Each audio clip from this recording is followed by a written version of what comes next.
you? Good. How are you, Whitney? I'm so good. I'm so excited to connect today. Where are you calling in from? I'm in Atlanta. Yeah, I'm in Atlanta. Okay, amazing. Okay, or where are you from originally? Oh my gosh, that's such a long story, but I was raised in North Carolina, so still on the East Coast, and then moved here for a little while, moved to New York, and then around COVID, moved back to Atlanta. So I've just kind of like been bobbing around on the East Coast the whole time. Yeah, no, I totally feel that. Honestly, if I didn't have a child in school, I would be bopping around as well. Yeah, kids kind of prevent that from happening. Completely. Well, I'm so excited to connect with you. I have read about all the work that you've done, both like creatively and just also in strengthening our relationships and how we communicate with each other. And lately in my head, all I can think about before going to into like a social interaction is like, what am I going to talk about? Like, what am I going to ask them? What are they going to ask me? And then I'm thinking about how I'm responding and like, there's so much kind of like social anxiety that goes into it, and especially with the landscape of what's going on and everyone having strong opinions and people being afraid to speak openly. And so you are just like, seems like a queen of communication and have figured out a beautiful way to do it creatively and to do it where we're not intimidated. I have your cards next to me. I love Oh, them. yay! So I feel like before getting into it, let's just start with telling us just how you got started in all this, how you became such a wealth of knowledge in terms of like how we can communicate in a more like efficient and on a deeper level. And yeah, just what you've been up to. No, that's such a good question. So professionally, I'm a creative director in advertising, which is, communication to consumers on behalf of brands. So you're having to kind of understand how, for lack of a better way to explain it, like how people and how they behave and what they like, what they don't like, how they think about things, how to frame a brand related conversation into something that people care about and is like right now, relevant to right now, because it informs essentially how they buy. And so that's the whole purpose of that. And I always had like a very like deeper lens on just even that part of the world itself. I like studied neuromarketing and I sought out information about psychology and like that's not very encouraged in the advertising industry, but it's something that I felt I needed to understand. And combined with the fact that ever since I was younger, I was always a chatterbox. And so, like, I was the really annoying kid that would always ask why about everything back to back. And I just wanted to like chat and have conversations. And it was really easy as a child. You're always encouraged to do that. You're encouraged to ask questions. You're celebrated for that. But then when I became an adult, I noticed that there was some weird shift. It's like now you're kind of expected to know everything. You're expected to show up like fully confident to be in a conversation with someone that you don't know, but don't ask questions because, what if something happens or what if they have a different opinion? And I always thought that was super weird.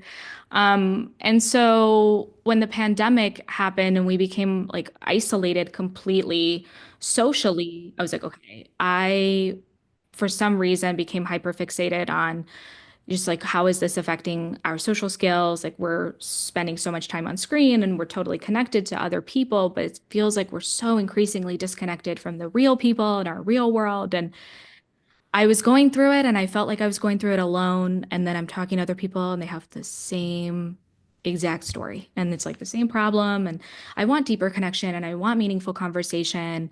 And that's important to me. But it's like, okay, but what are you doing to get there? And it's like, I don't know how to create that for myself. I don't know why I'm not having that. And so I started like looking into it. I'm a Virgo, if you're like an astrology No, person. I mean I'm not, but I have so many Virgos in my life. I'm married to a Virgo, and I'm a Pisces, Love. and yeah, so I get the So Virgo like, energy. I've been yeah, told enough. Yeah, yeah. So like we just need to find information. I'm just like, yeah, I have to go to Google, data. I have to look it all up. Yeah. And that's kind of how I started basically unlocking all this information about like what is the state of conversation around the world. And, Mm-hmm. we use small talk like a third of the time. A third of our Mm-hmm. speech is made up of small talk. And so Mm-hmm. that's the like, how are you? What do you do? Where are you from? How many siblings do you have is like maybe the most intimate we're going to get. Mm-hmm. And then we talk about celebrities and we talk about pop culture and we kind of Mm-hmm. like stay in that realm. So true. But as for meaningful conversations, we're having that less than 50% of the time. Right. And are you finding that people are wanting to have meaningful conversations and they're just not Yes. comfortable opening up? Because for me, it's like I feel like I want to have meaningful conversations. I don't want these just surface level conversations. Those give me anxiety. Like the small talk, honestly, is the part of the social interaction that I feel like gives me anxiety. But at the same time, I'm like, just have this reservation about going deep and then thinking that need to go deep and that it wasn't like a fun lighthearted conversation. I don't know, Yeah. and so then I'm like, well, maybe people don't really want to get deep. Maybe people do just want to like have fun and it be just light and whatever. And so that's like kind of how I go into social interactions. But I'm so curious about this. What do you think is inhibiting us from these deeper relationships? Yeah, this exact sentiment, Whitney, is what I hear all the like almost worded exactly the same as what I hear from everyone I talk to. And the same things I was feeling as well. Like it seems like I want it, but maybe other people don't want it, and I don't want to be Right. forceful And I and don't want to be negative either. Like exactly. Yeah. sometimes it's also like there's so much going on. I'm sure people have said this to you too. There's so much going on. You're so overwhelmed by everything. You don't really want to talk about anything deep. And then you're sort of like stuck with all this small talk, because everything else just seems too big and too deep and too emotion filled. So, anyways, yeah. Yeah, so essentially what I found is that the issue is that we want meaningful conversations, we're not having them, we feel stuck in the small talk zone because we don't know how to make the transition out of it. Like we either have some sort of fear around people are not going to be interested in what I have to say, or I don't know how to ask these questions in a way that's not forceful, or I don't like there's some sort of comfort level gap. And I think even now with how much screen time we're spending, I would argue that it's also like a social skills gap that we totally didn't have prior to phones, definitely not on this level, I think.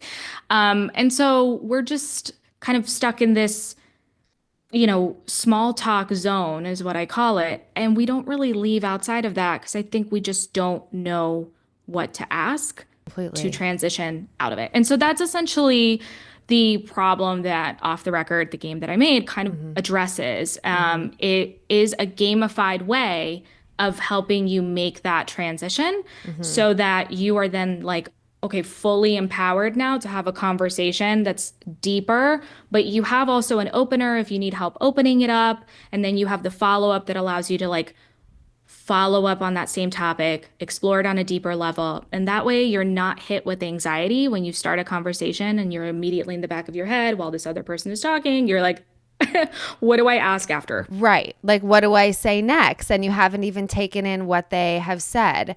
This has been a really, really big thing for me because for me, it's mostly like I feel awkward. Like, I just feel awkward and I don't know what it is. And it's funny because I talk about this with my therapist and I'm just like, I have friends, like I've had friends that I've had my entire life, but when it comes to making new friends, it's like very, very hard for me to get past the like, oh, we're funny, we kind of like each other, and then to like the full on friendship. Like I'm not going to be the one to initiate plans. Like I'm probably not going to be the one to text first. And like, do you think that this is all coming from like a deeper rooted confidence thing? Like where Yeah, I think so. yeah.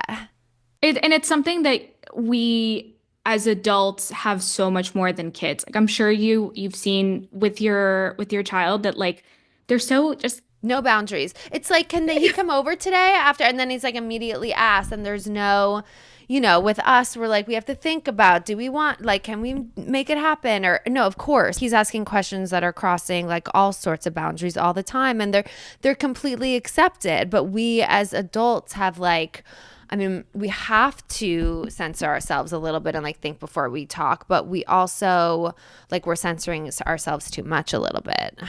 I think so. And I think that we often forget that conversation is the cornerstone of everything we want in life as human beings. Like it's the beginning of every relationship, it's the beginning of every friendship, it's what starts a family, it's what keeps those relationships and families.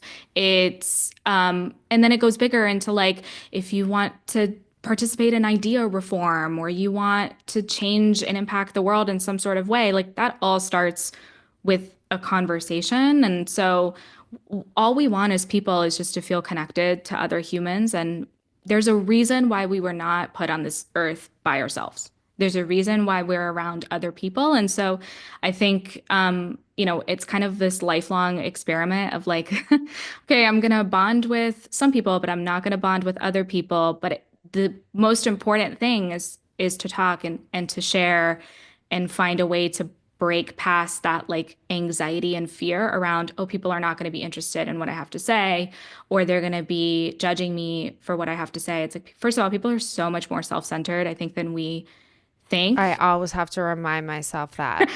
They're thinking so much less about us and they're thinking more about they might be thinking the same exact thing in a conversation with you and they're like, oh my God, Whitney's going to be judging me for what I have to say. And you're thinking the same thing that they are.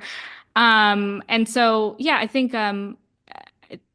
conversations are so important. It's really what is the cornerstone of every element of society, and it's what gives us this happiness and this feeling that we do have people in our lives and we do know them. We don't just spend time with them in the same room talking about in circles about brat summer, which is love it. But like eventually Like there's got to be a point in the friendship where like we need to talk about something where we go else. somewhere else completely, completely, So completely. So I thought it would be fun, like to go through some of the questions in your car box and also just like see how the conversation flows from there, like I thought that it would be fun to just use it as a game, but also to use it as just like us getting to know each other, and it can be good practice. I think definitely something that I sound silly as a almost 40-year-old adult, that like adult conversations and adult interactions give me some anxiety, like social anxiety, and I get stuck. But I feel like me just saying that hopefully will help, will make other people not, will make other people feel less alone in that. Like I hope other people feel this way. So what was your first job? Oh, okay. So the first one that I can remember, I worked retail in Hallmark, like the card store. Okay, okay. And Amazing. I was so hell bent on like stocking things. I was like, no, no, no, I need to be in the back. I need to stock stuff. And like I have like a black hat personality. So I'm like, no, no, I need to be over there, like away from the people and whatever. What's so interesting that you have that, considering then what you've turned your career into. Yeah. And so the store manager was like, no, wait, I think you should be behind the register. And it was just me and a bunch of older ladies. Like that was it. And so they were just like, no, no, I think you should go behind the register. And I loved it. I'm so glad that they pushed me to do that because like now I cannot imagine like stuffing cards and envelopes in the back. Right. And not having that human interaction. Because that's the thing. Like sometimes we do need to be pushed out of our comfort zone. I mean, and not sometimes, a lot of the times. And like we can get really, really stuck in our own ways. I think as kids, we had people pushing us out of our comfort zone, hopefully more often than not. And now we're like, we're in control. So we don't really want to push ourselves that much. So it's easy for us to just like chill at home. There is this whole culture of us just like chilling at home and minding our own business and just feeling like this need this reprieve from everything that's going on. Totally. So are you working as a creative director for any company right now? Yeah, so I do have a consultancy still while building off the record. And I mainly work with startups. So business is kind of in that same era as my business and helping them understand like how to solve these problems that they're having early in their company's life cycle. And it's been really cool because startups also have super small teams. And so you're learning so much about the founders and, people that are on their team, which is so lean. And actually, when I first started off the record, the questions that you have in front of you right now were all questions that I would ask my clients as a creative director to just like get to know who they are, because I thought that if I understood who they are as people, I would kind of understand why they created their company. And then we would also have these like personal conversations that turned into friendships, and it's not just like the stuffy professional relationship. So it was actually one of my clients that was like, you should do something with these questions, and you really should turn it into something. And that ultimately pushed me to do like all of this research and look into, my own personal problems with kind of social anxiety and figure out a way to solve it and solve ultimately like what I think is the real pandemic, which is like superficial conversations.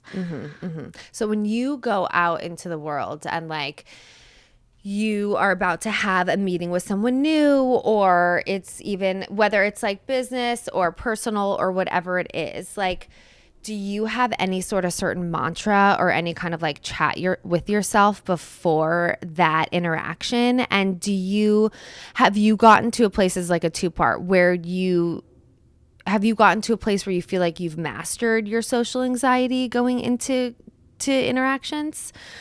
Yeah, I think I used to feel like immediate. I didn't realize I was doing this, but I started to would feel like almost immediately like defensive, and right before going into a Like conversation, because I tight. was like, yeah, because I was like, oh my God, what if they're going to talk about something and we don't agree? And it's like, we haven't even started the conversation. Like, why are you freaking out, Kate? It's really not that big of a deal. You're an adult. Relax. Yeah. And I would have that kind of like feeling.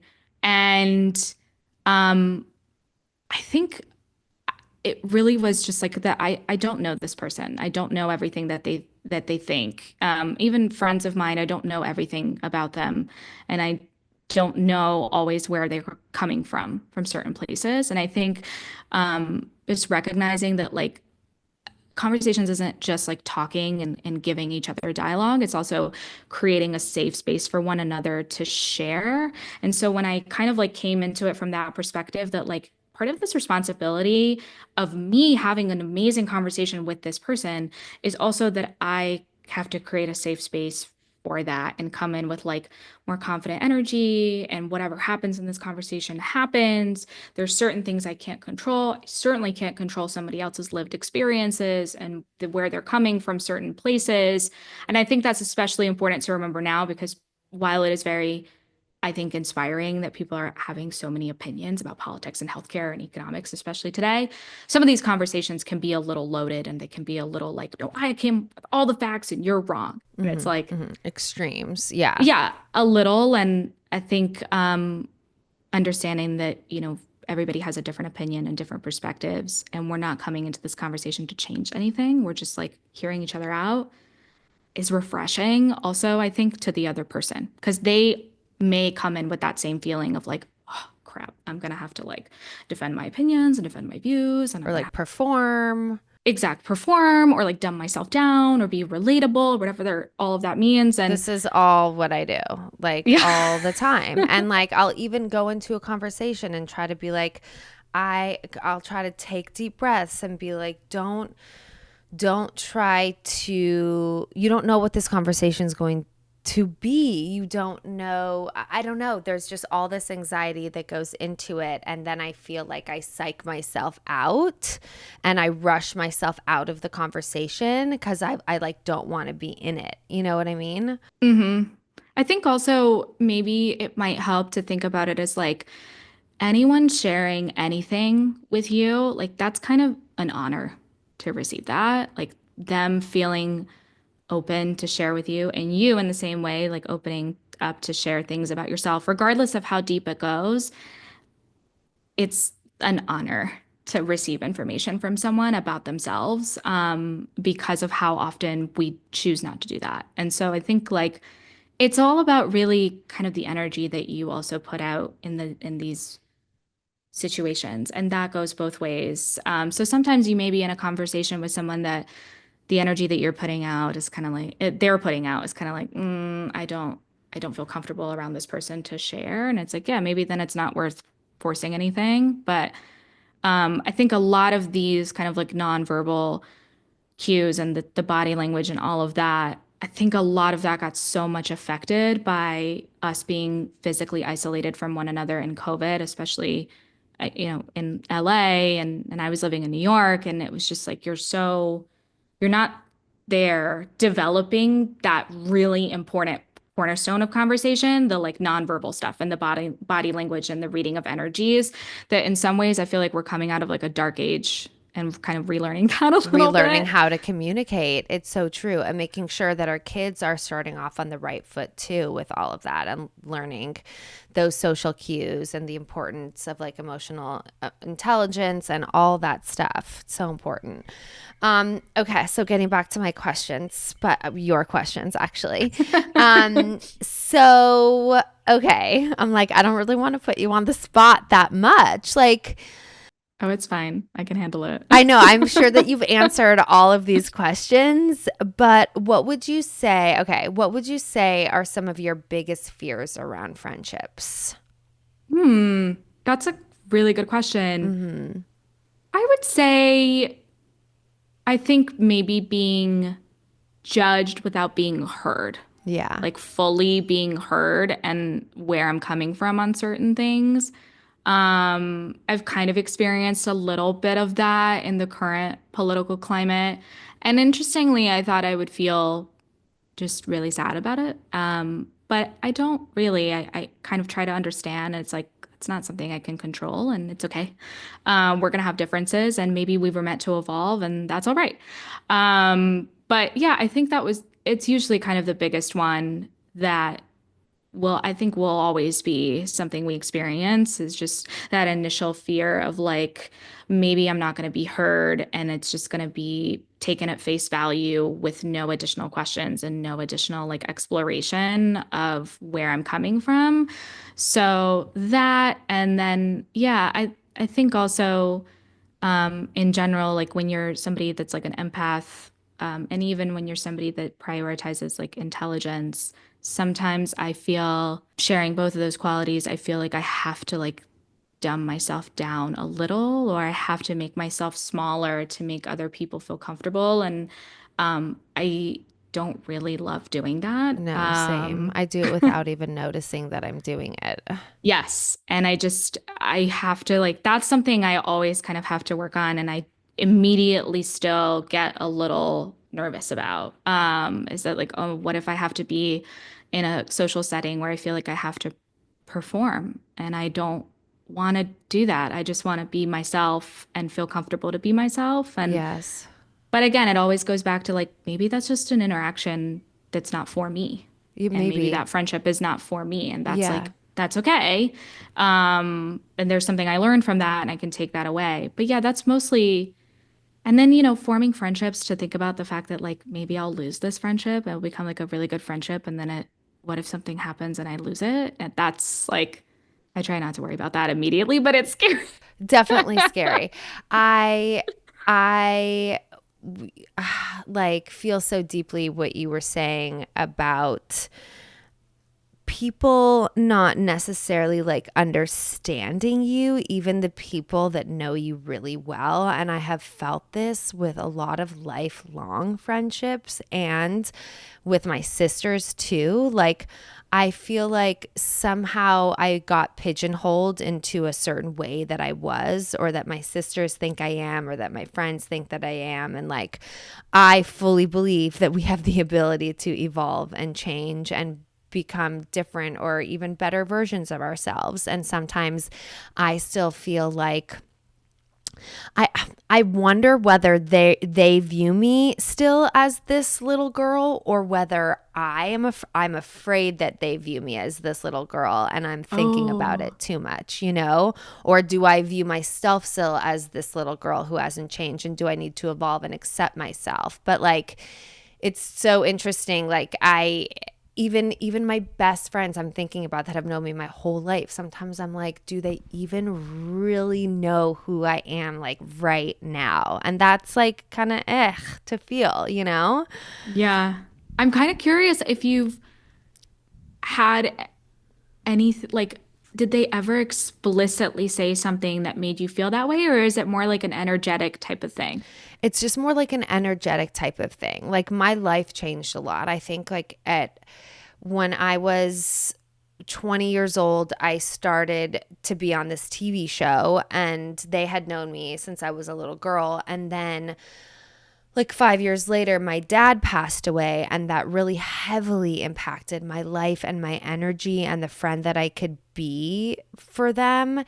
And I have since like gone through so many different stages of like recovery and working on myself and like, healing. And I guess this is me. I mean, I'm hearing myself talk, and it's like me feeling like I want them to know that I've worked on myself. You know what I mean? Like I want them to know that I'm there for them and I'm capable of being there for them, and that like maybe there was this period of time where I wasn't. And I don't know. I'm like talking this all out with you, but it like that made me that thing that you said about the friendship thing, not having them truly understand you, just sparked this thing that I think about a lot with people who've known me my whole life. Yeah, that's an interesting thought. I wonder maybe if it's you needing some sort of validation Yeah. that they like still they see you and Yeah. they That still they still like love know that. me, that they still like me, like still love. Yeah. I mean, you know what I mean? Like, I know I of course, but that they see me, that they see me. Yeah. Yeah, it's kind of a nuanced thing because I feel like my first instinct would be like, well, they're still in your life. So, but then from the other perspective, I'm like, I don't know if that 100% would guarantee to me that we're on the same page emotionally, you know? Agreed. Agreed. I think that so many relationships these days, I feel like we keep in our lives, and I'm not saying them, but we keep in our lives because they're comfortable, or Mm, because we've known them forever. But have you ever actually broken up with a friend before? yeah, You have? it was not good. I don't I'm good at having difficult conversations because I think that's just like a Virgo thing. See, like all my Pisces friends are like, mm-mm. No, I immediately will start crying. You do it. Yeah, they're like, hey, Yeah. can you call the credit card company and increase my Oh, spending limit, please? completely.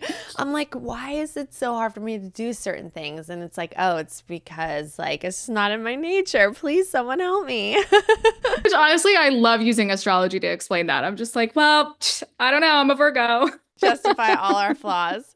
But yeah, no, it was still really difficult because it's like I feel like I learned so much with that person or from that person but it just became really, really clear that we are in very different places in our lives, and we had certain non-negotiables from each of us that just we were not willing to evolve in order to make the friendship work. And so, yeah, I kind of had to make the decision to be like, oh, like this was fun.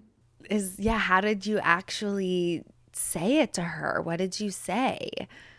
I don't know that we ever had an explicit conversation. At one point, we just stopped communicating, and I didn't get any more texts. I stopped picking up the phone, and it just became like a nonverbal indicator that like, hey, maybe don't text or call anymore.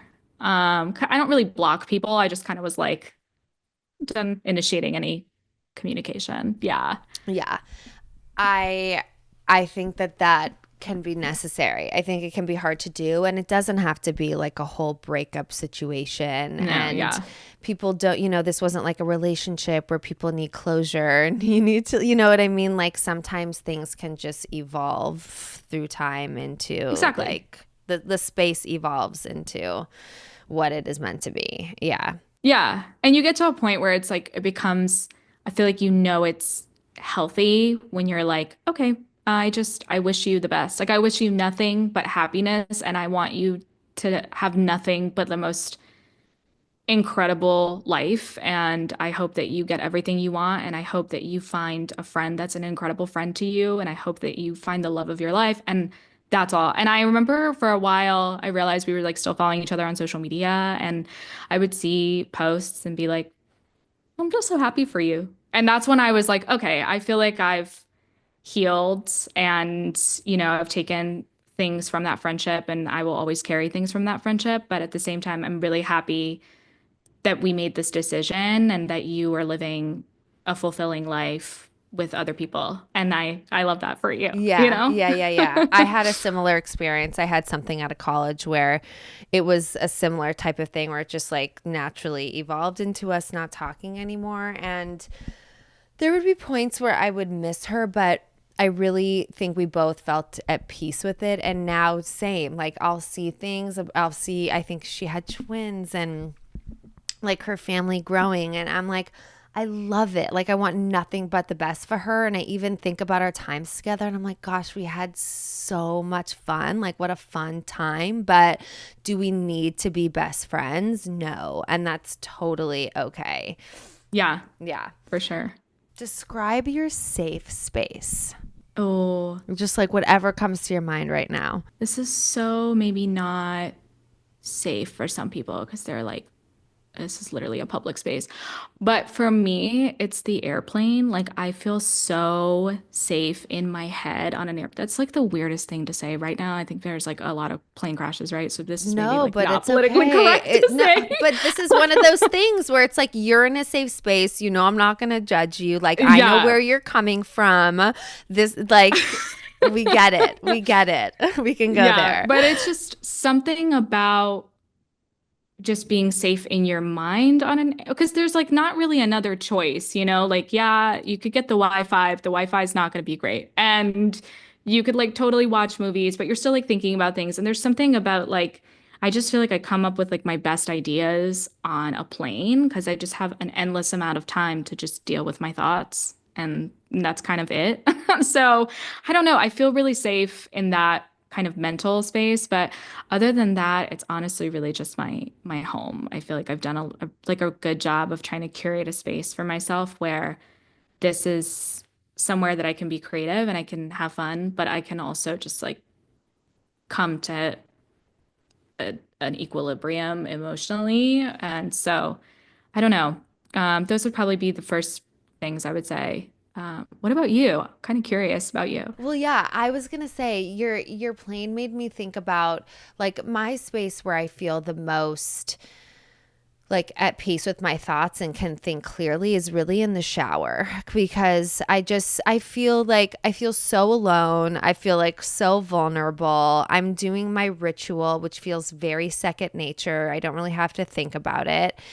And I am just really able to like let my mind wander. Like I feel very free and safe in there. And I've wanted to invent like a waterproof notepad that I could bring in there to write things down. But then I'm like, Yes. but then there would be something to do that would take my brain away. Would I start drawing on that thing? You know, like I would not be in the moment. So that's like one of my safe places. Gosh, that it is really a good question because it makes me feel about where like I really want to be. Like I guess, yeah, on my couch, like Mm-hmm. like just on my couch, like with my husband feels like super safe to me. Yeah. Oh, I Um, love that. yeah, yeah. Okay, if you could visit any city right now, where would you go? I've really had this like I started learning Arabic just like for fun. Ooh, good for you. And I don't know if you've seen Dubai Bling, but like I saw it and I was like, hmm, yeah, yeah, maybe we should learn Arabic. And so I started learning and I've just been very interested to visit like the Middle East. I haven't been there yet. I've heard beautiful things about Riyadh and Saudi Arabia and Dubai, and I've just been kind of considering that, and I really, really want to go. I've been thinking about booking a trip this year and just You checking it should. out. You But should. And then you love a plane and you feel I love safest a on it. So you plane, might as well girl. take Yes. advantage of that and take the longest flight ever. Yes. But then my other thought was like, the people that go to Bali, I get it. Like, I would love to go to Bali and I just want to drop my phone in a box and be like off the grid and some sort of cute vibe. And I don't even know if they have coconuts over there, but if they do, that'd be Yeah, nice. I'm sure. I love a coconut. I totally feel So, that. I totally feel that. Just like middle of nowhere. That sounds really nice. Dubai's amazing. You should go. I went once. It was really I went with my dad. So like have such fond memories of it because it was one of the last trips that I was able to take with him and I was like an adult, so I remember it. And it's Dubai's fun. It's like an elevated Vegas in the Middle East. And that may sound like not a very good selling point, but it was really awesome. It was very no, clean. I've heard amazing things, and people have said that they have a very unique like culture, particularly in the UAE, and like it's very safe, and there's not this it just seems like they have such a more, in a lot of ways, relaxed culture. Even though they do have also a lot of things that they're very serious about, and it is a very religious place also. But yeah, I don't know. I have quite a few friends that work over there or have worked over there, and they just have nothing but amazing things to say about the people. And You gotta go. yeah, I gotta go. I gotta go. Where do you like? Well, first of all, how do you feel about Atlanta? Like living in Atlanta, and do you feel like settled there for right now, or was there any other city? If you were gonna move to another city in the U.S. right now, where would it be? You know, that's such a good question because when I moved back from New York, I moved to Atlanta because it was like peak pandemic and I was already familiar with it. And I was like, well, where in the continental US would they just like not recognize the existence of the pandemic? And it would be the South. So I feel like I could like live my life and I could, it'd be fun, whatever.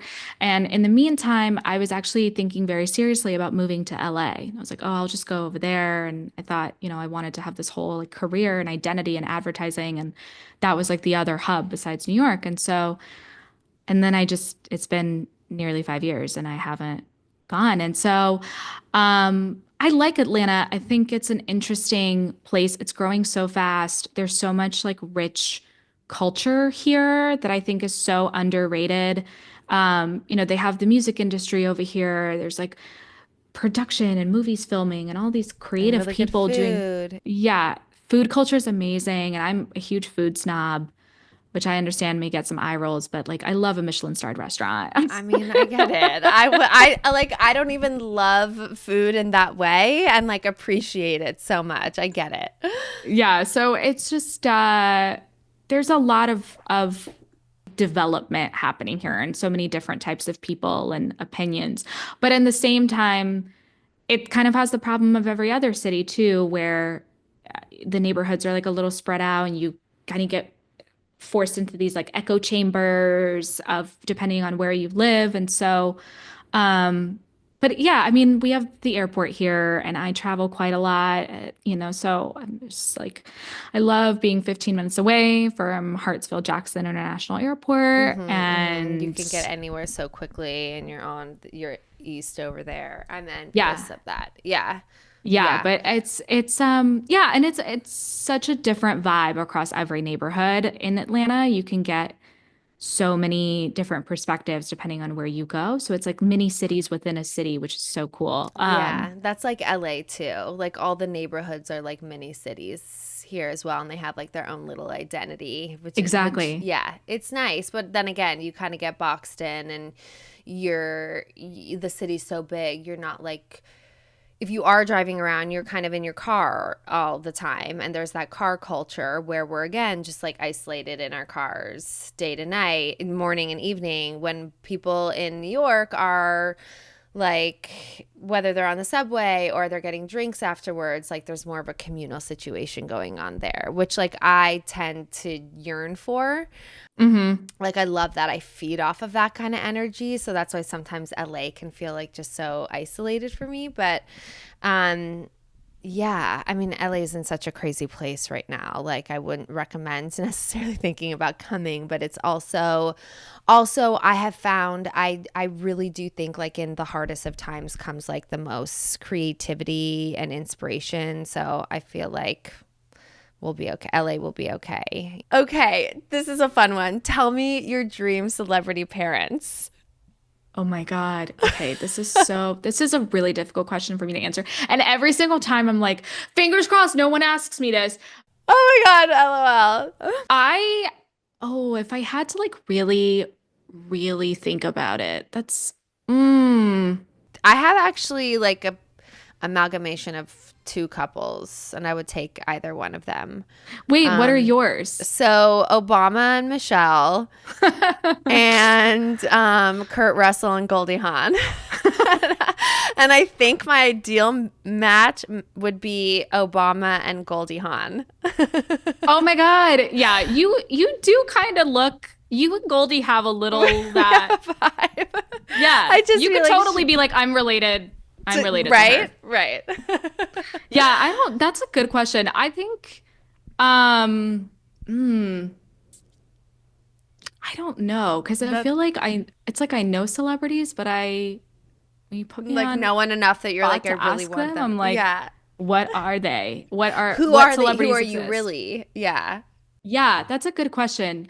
I don't know. I don't know that I am a big enough celebrity stan to want any of them as my parents. Yeah, I get Does that make it. sense? Like, Completely. Completely. like totally respect, the hustle, but I'm just kind of like, I don't know that I would really ever really want to have celebrity parents. Yeah. Where are your parents in Atlanta? Right? Are you close with your parents? No, no. So my mom lives in North Carolina, and both of my parents were immigrants. And so my mom immigrated from Russia and my dad from Germany. Oh, wow. And I lived in like this cultural bubble my entire life. But then also my entire life, I've been told that like, well, you're not really from politically correct places. So I've always had this like, I've experienced that kind of, Judgment and yeah, yeah, I mean, maybe stereotype or whatever it was. xenophobia Yeah. is like extreme, but in Yeah. that type of realm. And so Mm-hmm. I've felt like, um, yeah, I felt like I was living in like a cultural bubble. And obviously, like my parents had no clue about American history, really, or it's certainly not American pop culture and anything of that nature. So I felt like I was like learning things about American society, like through TV and through music and through all of these things. And then, Pop culture. Yeah. yeah, And what, like, if you don't mind me asking, what's your sure, relationship with your parents like now? it's good. So have you ever seen Gilmore Girls? I haven't. I feel like I should Oh watch my it. Ugh, God. I Okay, know. right after, literally after this. I'm just kidding. I was like, oh, no problem. 1:30 on a Monday. I'll just right back in my safe place. Exactly, exactly. So, if for anybody who's listening who has seen Gilmore Girls, my mom and I are Lorelai and Rory, and we had that relationship growing up. I pretty much was raised by my mom, and so with single parents, you kind of have to choose like, are you going to be your kid's friend or are you going to be their parent? And my mom chose to be my friend, and that totally backfired sometimes. But now we have this like friend relationship, and she's like my bestie, and I love that. And yeah, but I mean, I always thought that like Gilmore Girls when I was younger, I was like, this is a show about my life. Like, how did they know that I Yeah. existed? Because we had every single aspect that was in the show. It's like, oh my God, we live in a really small town. Everybody knows each other. And we have this guy who works with my mom who like I think maybe kind of likes her. And like I seriously was so convinced that like this was written about my life. Someone stole my life story and they wrote a show about it. That's And amazing. yeah. But my dad was a lot older and he passed actually during the pandemic. And so yeah, I mean, we had a relationship, but it wasn't close. And so we didn't have that same thing that I had with my mom, whom I lived with. And so, yeah, it was a weird, it's like a weird thing losing anyone. It's like you kind of like don't know what to do and don't know how to deal with it. Like you hear about it all the time, but then you're like, when it happens, you're like, no one prepared me for this. Oh, how did this happen to me? Yeah, this wasn't supposed to happen to me. Yeah. Yeah. So yeah, I mean, generally good, as good as you can have with a parent. And sometimes you fight and sometimes you disagree and sometimes you don't see things eye to eye, but I'm feel really lucky that generally speaking, it feels more like a friendship than it does like a mother-daughter, like authoritarian type of relationship. Yeah, yeah, yeah, yeah. No, it's so nice that you have that. That bond is obviously so special. And I think something to learn from as well. I struggle with that all the time. I mean, I only have a 7-year-old, but I'm like, I do want to be his best friend. I hate disciplining, but I know I have to set those boundaries and like be an adult. Like sometimes I just forget that I'm the adult. Like I just forget. So I feel your mom. I feel her. Oh my God. Okay, so tell me right now, like what a day looks like for you. Like what does your life look like at the moment? Feels like you're juggling. You found it off the record. You're consulting as a creative director, which is honestly like has always been a dream job of mine. Like tell me what a day for you looks like.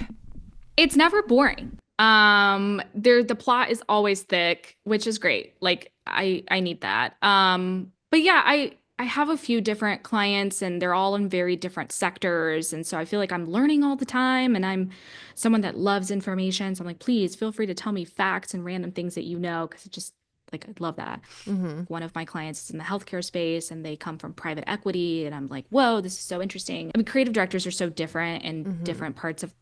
Like what the company needs. Yeah. Exactly. Like a creative Mhm. director in fashion is so different from creative directors in like advertising and then it all varies, depending on what you do. But for me, it's juggling so many different aspects of marketing. It's like social media and email and trying to adapt also from like what advertising used to look like. And then you may have clients that are like, oh, I really want a Super Bowl commercial. And it's like, do we really want to spend $8 million dollars on like a 30-second media buy-in, or is there other ways to speak to the consumer depending on your budget? And so it's a lot of like business related conversations that I don't think people realize. I think they think that you just make like cute, fun things.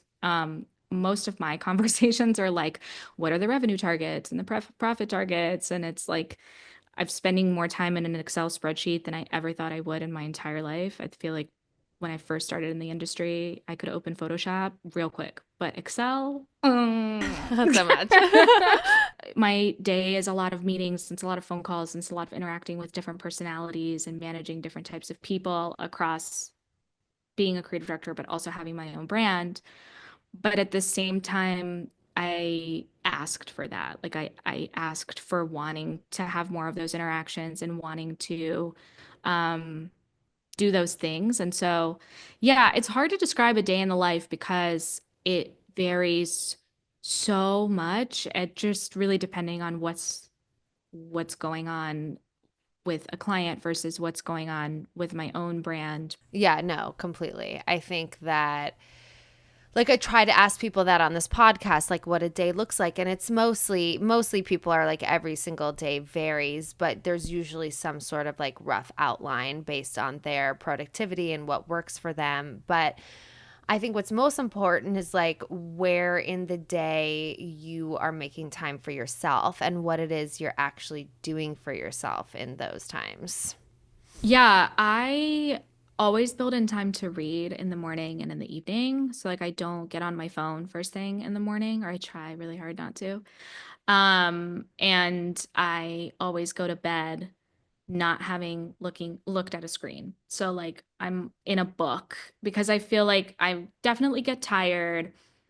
I get exhausted, I get sleepy because I'm like consuming information. And I'm also somebody that reads to be informed, not to escape. So it's all like nonfiction and it's like dense information sometimes, depending on the topic. Or so I get really like tired doing that. Whereas if I'm on a screen, I would just be up until 1 or 2 in the morning. I'm just scrolling or Zoned looking out, at not something. even Yeah, knowing. Yeah, exactly.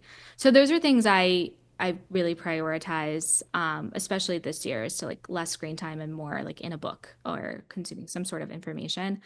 And then the other things I always have is some sort of like walk or movement or something, because it really does help. First of all, it forces you to actually step away from whatever it is that you're doing. And the other thing is that going outside and like moving around, even if it's just for a walk, gets you so like energized and it really feels so fulfilling. And so that's like a non-negotiable for me personally. Yeah. completely. I think it should be like a necessity in everybody's day. Like I feel like so much of our worlds where we like want this reprieve, we want to relax, we need it, we're yearning for it, and it's like, okay, everyone, if we just a couple times a day like took this walk outside, like you would actually get that little jolt of energy you really need. I'm totally with you on that. I have loved this conversation so much and loved getting to know you. Tell everybody where they can learn more about you and where they can find you. Totally. If you want to check out Off the Record, highly recommend, especially if you want to improve conversations in your own life. It is playofftherecord.com and same handle on Instagram. So that's where you can find us and learn more about us and even my story as well and how I'm building this company. And but otherwise, I'm so grateful that you invited me on and we kind of shared this conversation. I feel like I'm walking away with a new friend, which is so cool. Yeah, I know. I feel Same, like I've learned so same. much about you. Oh my God, same. There's my husband walking in with groceries. No, it was so great. And I needed this. You know, I think that this is something like we said that so many people were feeling. I mean, especially after COVID and still have probably not done anything about it, you know, or still kind of stuck in our ways and stuck in these little like anxiety spirals about these social interactions. So I loved what you were doing and I was so excited to take a look at the card game and have loved getting to know you. So we're going to stay in touch. And yeah, have a really good rest of your Monday. Thanks, Whitney. You too. Of course. All right. Bye. Bye.